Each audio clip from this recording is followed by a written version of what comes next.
سے نکلیں گے اور ان راستوں کے اوپر ہم انشاءاللہ تعالیٰ آگے حمزادہ صاحب آپ نے ابھی کہا کہ جگزیش صاحب انور صاحب کی بات سن لیجیے. ایک سوال کا جواب دیں. دیکھیے بات سنیں.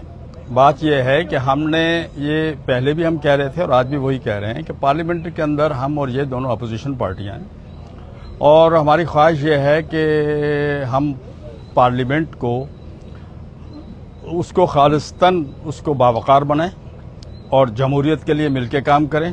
میں تھوڑا سا ایک جملہ آگے بھی کہوں گا رؤف صاحب سے کہ ہم وزیر اعظم صاحب کے اختیارات کے لیے بھی کوشش کریں گے کہ ان کو بااختیار بنایا جائے تاکہ وزیر اعظم قومی وزیر اعظم نظر آئے. تو انشاءاللہ ہم اس پہ مل کے چلیں گے, آگے کام ہوگا اور اسی جملے کو آپ کافی سمجھیں. لیکن سر اس میں ایک اور ابھی آپ نے کہا کہ جگزیش صاحب کا اعتماد ہے, ٹھیک ہے, لیکن جگزیش صاحب کی ایک موقع پر خواہش تھی, انہوں نے ذکر بھی کیا کہ مولانا فضل الرحمان اتحاد میں شامل ہوں اور اسٹرینتھ ہوگی ہماری. کیا وہ اتحاد میں شامل ہونے کے لیے آپ نے کوئی بات کی ہے ان سے؟ دیکھیے تمام